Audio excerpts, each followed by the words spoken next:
Melanjutkan alur cerita Donghua Stellar Transformation Season 5 versi novelnya. Sebelum itu bantu subscribe.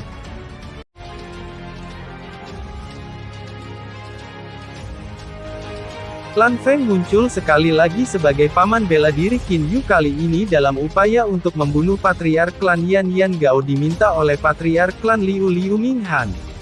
Qin Yu berjalan di jalanan kota besar ini meski berjalan di tengah jalan dia sudah menyatu dengan pasar malam yang ajaib dan kemeriahan warga kota.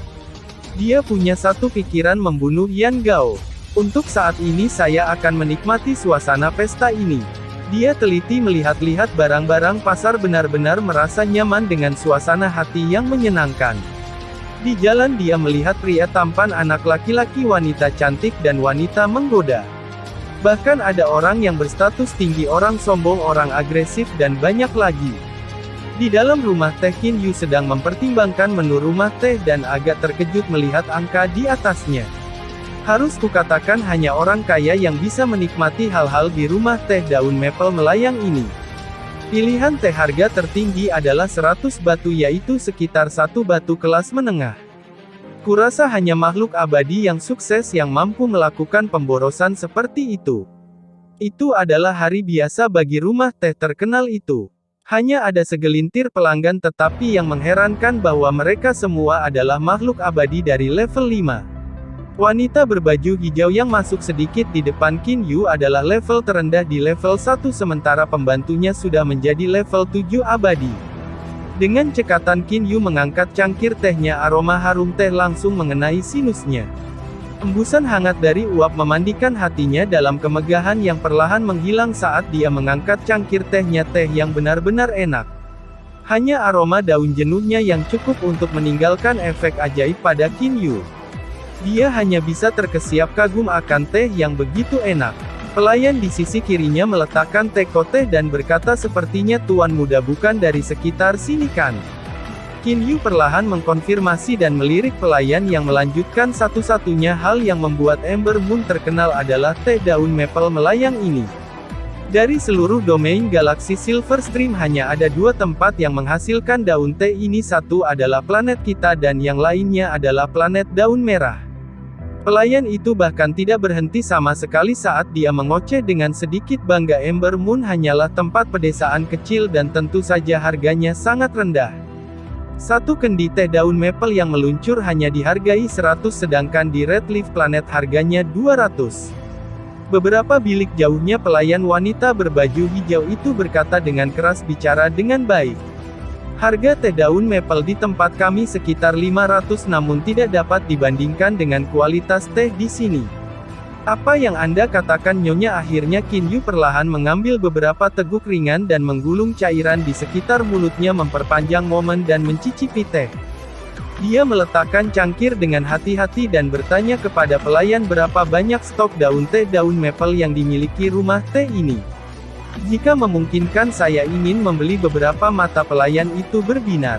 Tuan muda mohon tunggu sebentar saya akan memberitahu pemiliknya.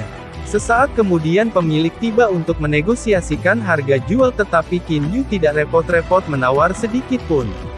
Dia segera mengambil 12 biji unsur suci bermutu tinggi untuk membeli sekitar 90% dari semua persediaan rumah teh. Sisanya 10% untuk rumah teh digunakan untuk menjamu dan menerima tamu. Setelah pembelian kilat Qin Yu duduk kembali dan dengan santai menikmati tehnya menikmati setiap rasa.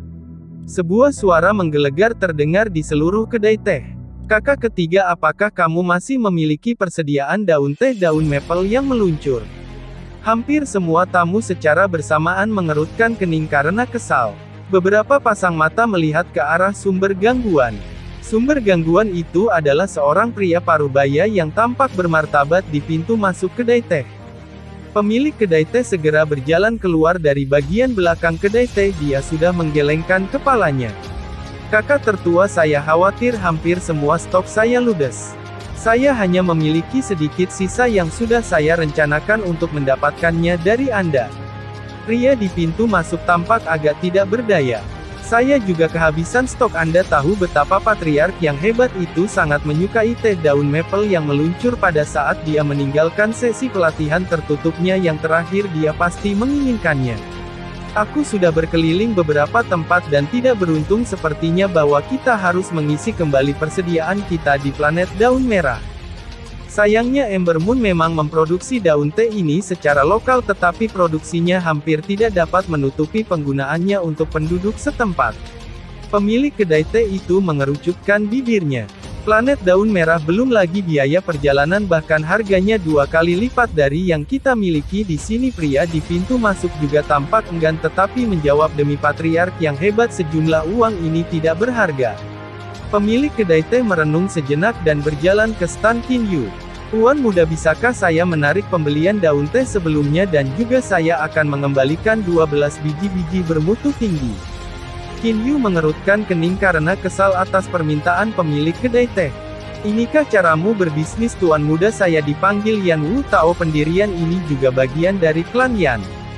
Saya berharap tuan muda bisa memberi kita beberapa wajah. Pria di pintu masuk berjalan ke bilik. Tentu saja Anda bisa menyebutkan harganya.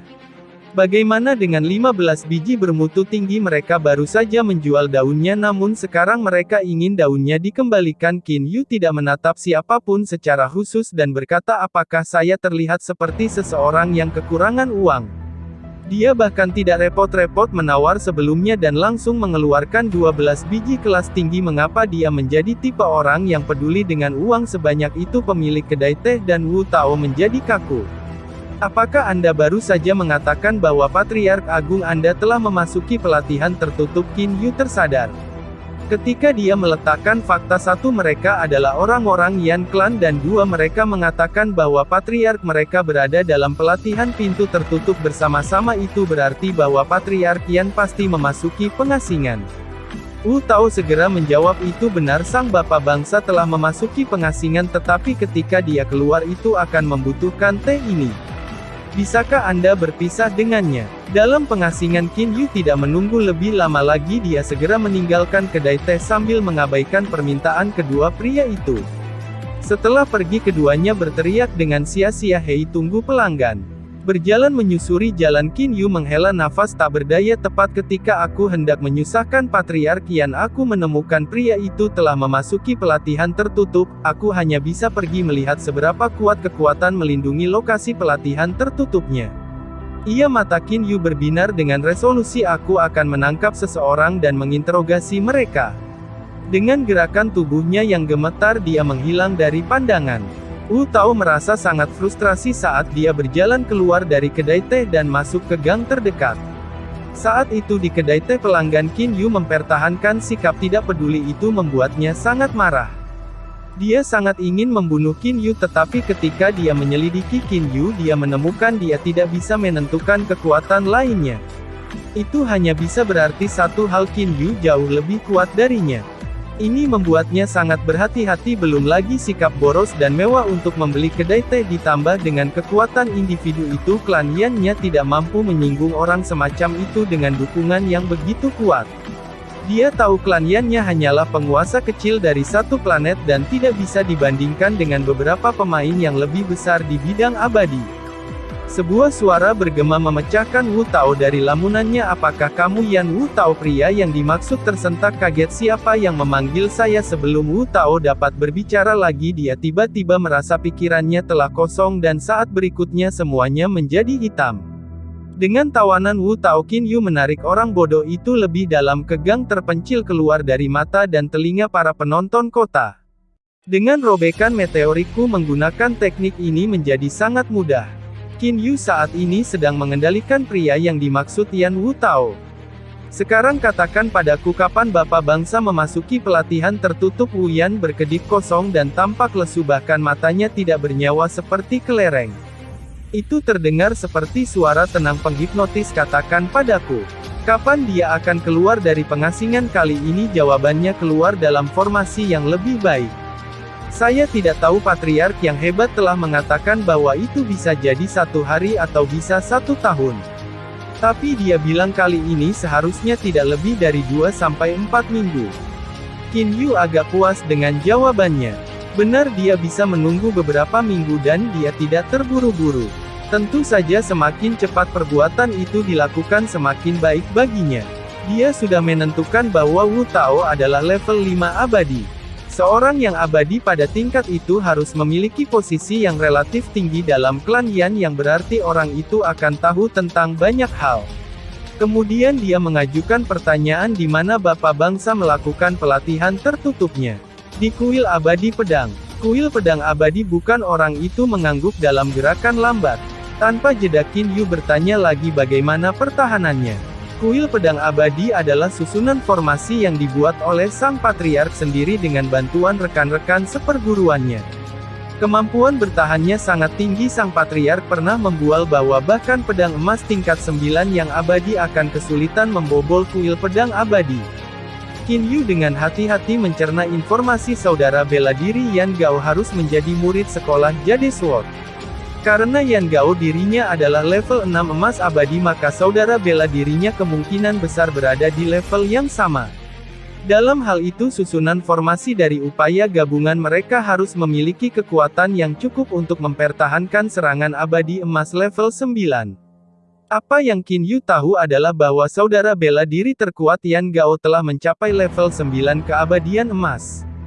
Jadi kreasi gabungan dari formasi pertahanan tidak hanya akan bertahan melawan serangan abadi emas level 9 tetapi juga membatasi penyerang. Qin bertanya lagi siapa pemimpin klan rumah saat ini dan apa tingkat kekuatan orang itu.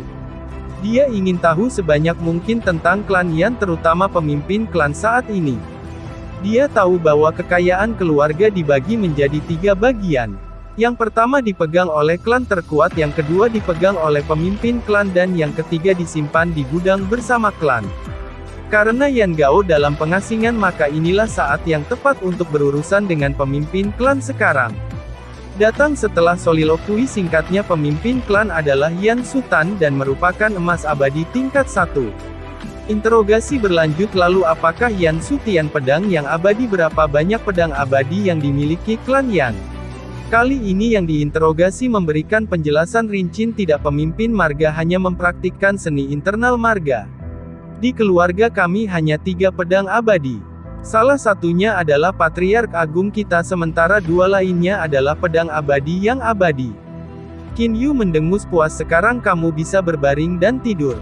Qin Yu menepis Wu Tao yang agak malas dan bergabung kembali ke dalam bayang-bayang. Yan Sulan, dia adalah ahli terkuat kedua dari klan Yan dan juga pemimpin klan saat ini. Kediamannya adalah istana mewah yang dipenuhi dengan paket keamanan yang padat dan kebun raya yang subur. Antara penjaga yang berpatroli dan menjadi yang terkuat kedua di klan, pertahanan secara alami sangat ketat. Di kamar tidur istana, Sulan sedang duduk bersila di ranjang utama, di tangannya memegang biji unsur suci bermutu tinggi. Aliran energi terus mengalir dari bebatuan dan masuk ke tubuhnya. Pria itu memiliki aura yang mulia namun galak, bahkan alis matanya berbentuk seperti tombak. Suara hampa terdengar di sekitar kamar tidur Yan Sulan. Pria di tempat tidur berteriak, "Siapa itu?" Kelopak matanya langsung terbuka, tatapannya berkedip dari sisi ke sisi seperti laser yang menyelidiki.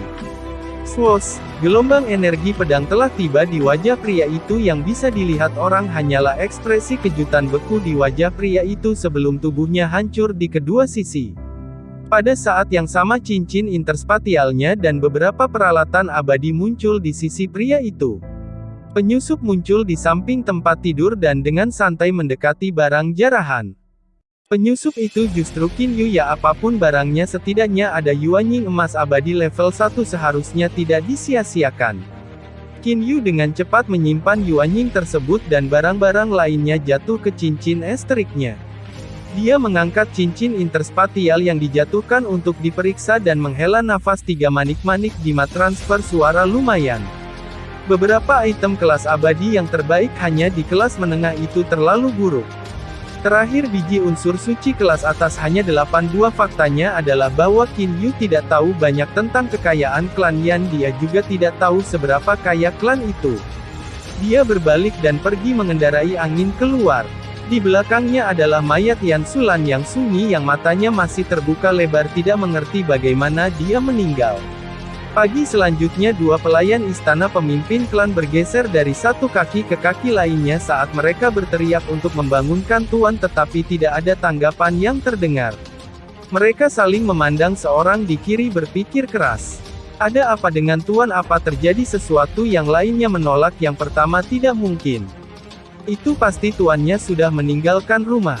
Mengapa dia tidak menanggapi? Kamu seharusnya sudah tahu bahwa meskipun tuannya tertidur dia akan mendengar tangisan kita. Yang pertama tampak malu-malu pada yang kedua. Baiklah kalau begitu kami akan memasuki kamar master untuk membersihkan. Kedua pelayan itu segera memasuki rumah dan mulai membersihkan serta mengatur barang-barang di rumah. Perlahan tapi pasti mereka menuju kamar tidur. Saat mereka mendekati tempat tidur, yang lainnya berteriak tuan-tuan. Dalam menit-menit singkat yang mengalir setiap tetua murid dan anggota klan Yan telah mendengar tentang kematian pemimpin klan. Masing-masing mencari dengan gegabah mencari pembunuh pemimpin klan mereka tetapi semuanya sia-sia. Bahkan mereka tahu bahwa tidak mungkin bagi diri mereka sendiri untuk menemukan orang itu mengingat betapa cepat dan diamnya si pembunuh berhasil membunuh pemimpin klan. Hanya kepala keluarga yang bisa mencapai kesuksesan. Di rumah sakit desa dekat kaki bukit kota Yansan, seorang lelaki tua Wizen membungkuk hormat pada seorang wanita yang akrab dengan pakaian hijau. Nyonya, kita harus kembali. Ember Moon tidak lagi aman. Tapi wanita tersebut mengerutkan bibirnya yang manis dan kemerahan sambil memainkan jari-jarinya yang lembut dan menggelengkan kepalanya. Mari kita tinggal dan bermain untuk beberapa hari lagi. Orang tua itu menghela nafas lagi. Nyonya, tadi malam pemimpin klan Yan dibunuh. Ketika saya menyelidiki area di mana Yan Sulan terbunuh tidak ada sedikit pun aura kehidupan yang hadir. Aku hampir tidak bisa mendeteksi sedikit pun jejak energi pedang di area itu. Saya kira si pembunuh setidaknya adalah tingkat 9 keabadian emas atau itu bisa menjadi abadi mistik. Nyonya, tidak lagi aman bagi Anda untuk tinggal di sini. Ahli semacam itu bisa menjadi ancaman bagi Nyonya. Wanita muda itu mengucapkan teriakan manis dan teredam. Baiklah. Orang-orang perlahan-lahan mengalir ke aula besar klan Yan. Satu demi satu tetua dan murid mengenakan wajah suram dan cemberut. Di antara mereka adalah penatua Yan Sufan dan Yan Suyan. Sufan bergumam kepada sesepuh di sebelahnya, tetua kedua, kamu adalah yang berikutnya dalam hal senioritas. Silakan pergi dan berbicara untuk kami. Para tetua memiliki wajah sedih. Tetua kedua menarik napas dalam-dalam dan merasakan tekad perlahan-lahan kembali ke posturnya. Hadirin sekalian, seperti yang Anda semua tahu, tadi malam pemimpin klan dibunuh di dalam rumahnya sendiri, namun tidak ada seorang pun di sekitarnya yang merasa ada yang salah.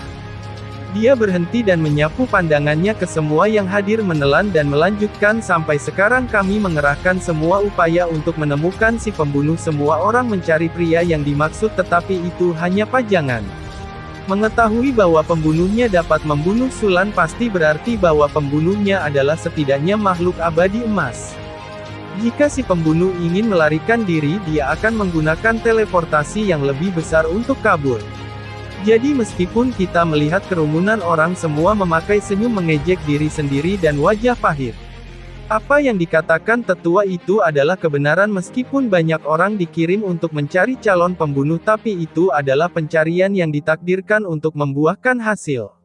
Pembunuhnya setidaknya harus menjadi makhluk abadi emas, dan sebagai makhluk abadi emas yang memiliki teleportasi lebih besar untuk melarikan diri, bagaimana orang bisa menemukan sesuatu?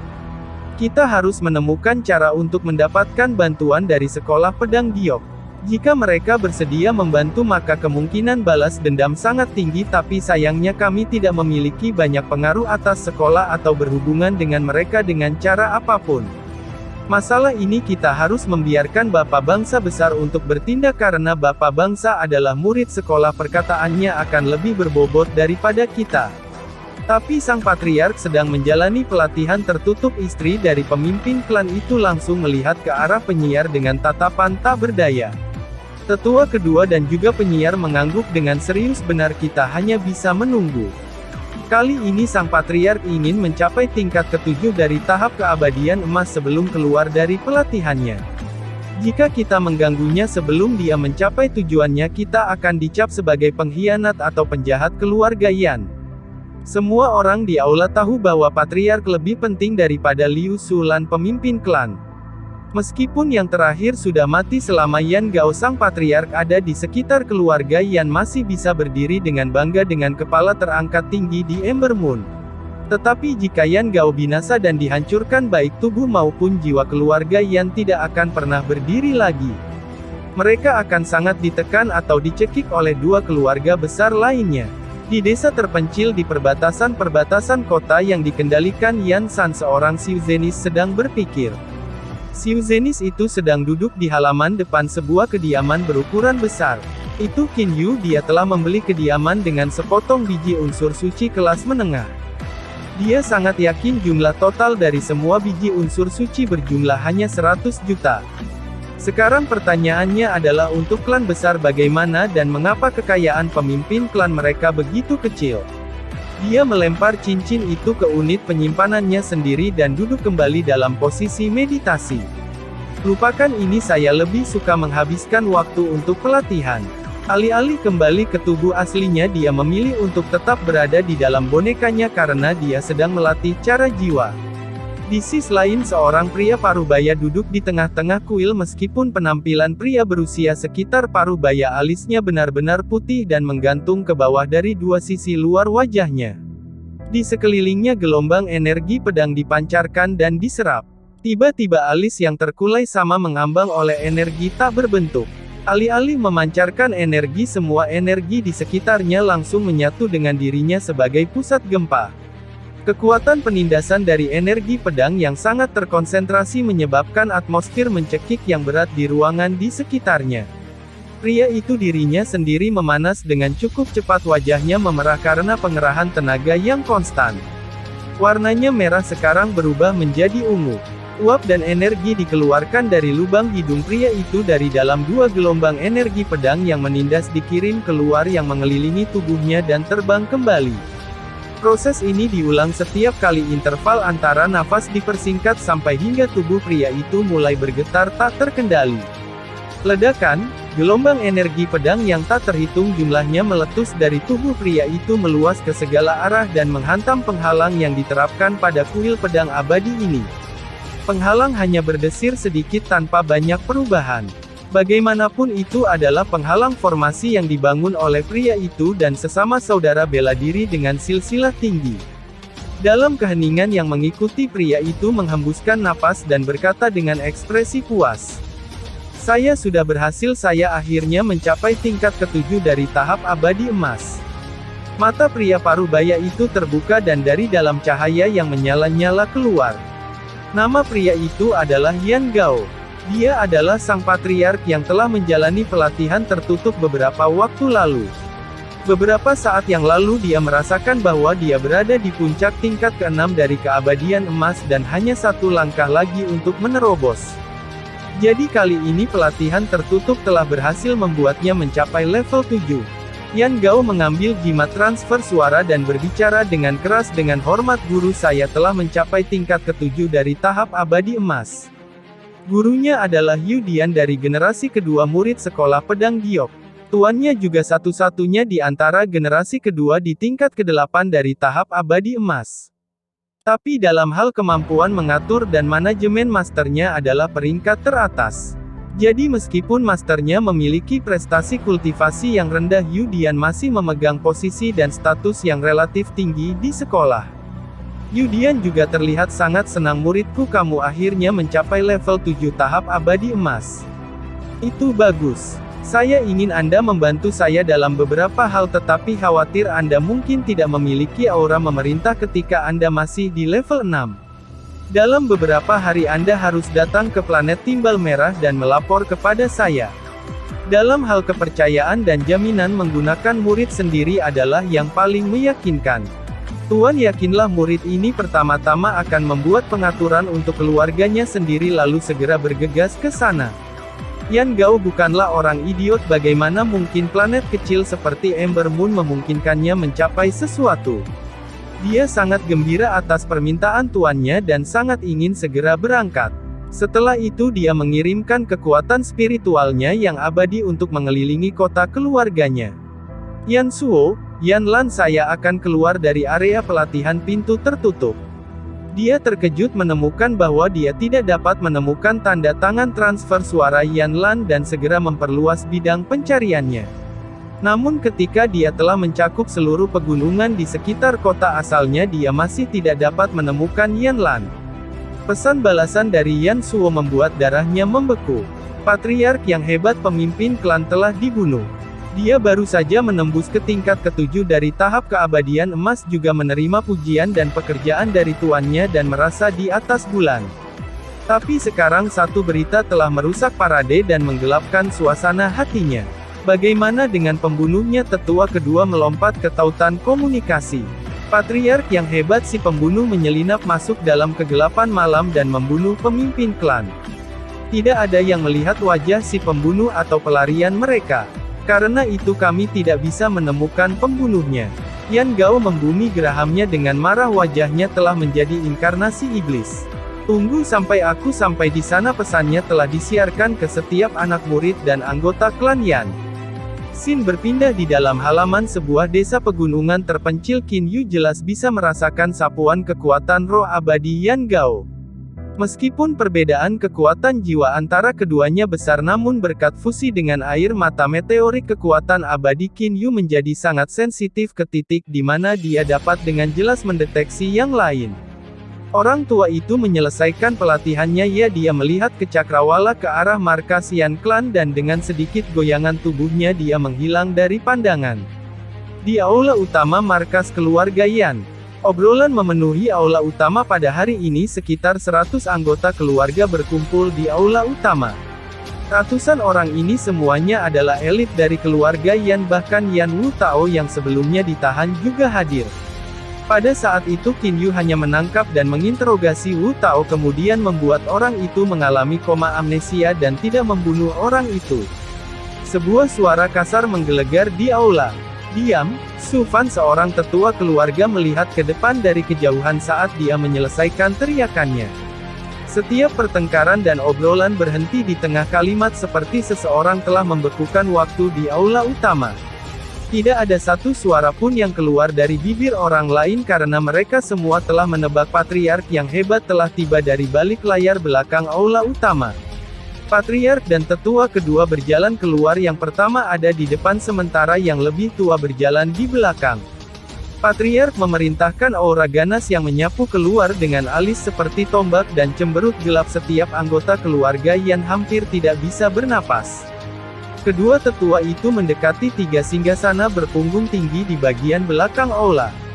Patriark duduk di tengah dan tetua kedua duduk di sebelah kirinya. Biasanya pemimpin klan akan duduk di tengah sementara keduanya duduk di kedua sisi. Hari ini di sebelah kanan patriark duduk klan tua Yan Suo. Yan Gao menatap semua orang di bawah di aula dengan tatapan kaku. Saya baru saja menyelesaikan pelatihan saya hanya untuk mendengar berita yang sangat menyebalkan. Sulan telah terbunuh. Wajahnya masih datar saat dia melanjutkan, aku tahu masalah ini tidak terlalu penting bagi kalian semua karena membunuh Sulan berarti pembunuhnya setidaknya adalah seorang Golden Abadi. Setiap orang telah dipanggil ke sini hari ini karena 2 alasan. Salah satunya adalah bersumpah untuk membalaskan dendam Sulan dan yang kedua adalah memilih pemimpin klan baru. Pemilihan pemimpin klan, jika patriark akan memilih maka tidak ada yang berani menentang. Tapi sekarang bukan waktunya membahas itu, dia berhenti. Kemudian dia melanjutkan dengan ringan, masalah terbesar adalah balas dendam untuk Sulan. Kami tidak memiliki informasi apapun tentang pembunuh ini. Saya bertanya kepada salah satu tamu terhormat kami, apakah Anda menemukan informasi tentang musuh? Para tamu terhormat ini hanya menggelengkan kepala karena malu. Tanpa petunjuk apapun tentang identitas pembunuh tersebut, bagaimana mereka bisa? Tepat pada saat ini sebuah suara terdengar di aula, saya memiliki beberapa informasi tentang pembunuhnya. Pembicaranya adalah pria bertubuh kurus dengan ekspresi yang galak dan dingin. Di wajah pria itu ada bekas luka yang menjijikkan dan lurus yang menonjolkan tampilan pembunuh pria itu. Di punggung pria itu ada gagang pedang panjang kelas abadi. Pedang abadi apapun yang terlihat adalah karakteristik khusus yang hanya diketahui oleh pedang abadi. Pendatang baru adalah Qin Yu dengan menyamar sebagai tubuh boneka pedang abadi. Su Fan membentak pendatang baru itu, siapa kamu, siapa yang mengizinkanmu memasuki markas besarku yang mulia, markas besar keluarga Yan. Orang itu adalah pesaing kuat untuk posisi pemimpin klan dalam keluarga, tentu saja ingin menunjukkan ketenangan dan perintah di depan kepala keluarga.